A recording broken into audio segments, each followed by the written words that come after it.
Hello दोस्तों, ये है एक्साइड कंपनी का 10 एम्पेयर का सोलर चार्ज कंट्रोलर। ये दोस्तों 12 वोल्ट 24 वोल्ट ते काम करता। यदि पूरी सैटिंग अगली वीडियो च सैट करके तुहानू दिखाई जाएगी। दोस्तों सोलर पैनल दे प्लस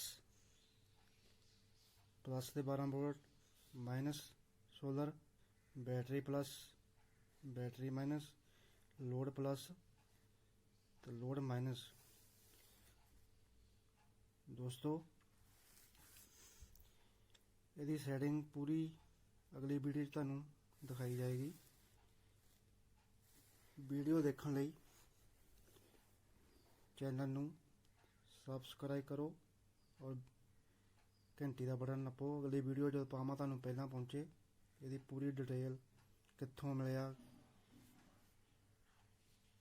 की प्राइस। दोस्तों दो सोलर चार्ज कंट्रोलर आ, दोनों का प्राइस भी अगली वीडियो च दस्सिया जाएगा। अगली वीडियो देखने लई कमेंट में जरूर दस्सिओ। अगली वीडियो जद यदि पावां तुहानू नोटिफिकेशन पहला पहुंचे, इसका पूरा सैटअप तुहानू दिखाया जाएगा।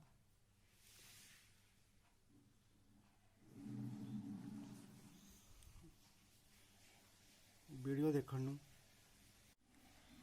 दोस्तों सोलर चार्ज कंट्रोलर ना 60 एम्पेयर की बैटरी तुहानू चार्ज करके दिखाई जाएगी। किन्ने दिन चार्ज होंदी है वह भी दस्सिया जाएगा। तो वीडियो देखने नू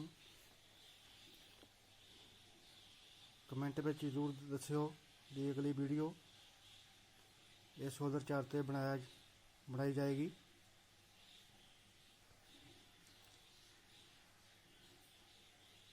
वीडियो देखने धन्यवाद। दोस्तों ये सोलर चार्ज कंट्रोलर रात नू भी काम करता। लोड ऑन हो जो रात पै जाती आ तो यह ऑटोमैटिकली जो भी लोड तुसी लगाया हुआ है वह अपने आप ही ऑन हो जाता है। ये उत्ते दो बटन लगे हुए हैं। दोस्तों इस सोलर चार्ज कंट्रोलर की खासियत यह है कि ये ऑटो कट है। 14.4 ते जाके बैटरी नू ऑटो कट कर दिंदा है। बैटरी नू ओवरचार्ज नहीं होने दिंदा। तो दोस्तों यदि वीडियो देख ले चैनल नू सबसक्राइब करो तो और घंटी का बटन नप दिओ।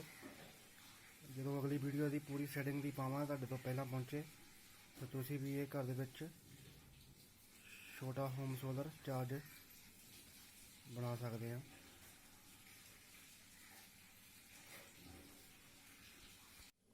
दोस्तों एक पहला वीडियो पाई सी कार ट्रैक्टर म्यूजिक सिस्टम की, ਉਹਦੇ ਵਿੱਚ ਗਾਣੇ ਵਿੱਚ ਤੁਹਾਨੂੰ ਆਵਾਜ਼ ਫੜਦੀ ਲੱਗਦੀ ਹੋਣੀ ਆ। ਉਹ ਦੋਸਤੋ ਉਹਦੀ ਬੇਸ ਹਜੇ ਵੀ ਬਹੁਤ ਕਮ ਸੀਗੀ, ਪੂਰੀ ਫੁੱਲ ਨਹੀਂ ਕੀਤੀ ਸੀਗੀ। तो ਉਹਦੀ ਦੁਬਾਰਾ ਵੀਡੀਓ ਪਾਉਂਗਾ ਮੈਂ, ਉਹ ਵੀ ਜ਼ਰੂਰ ਦੇਖਿਓ।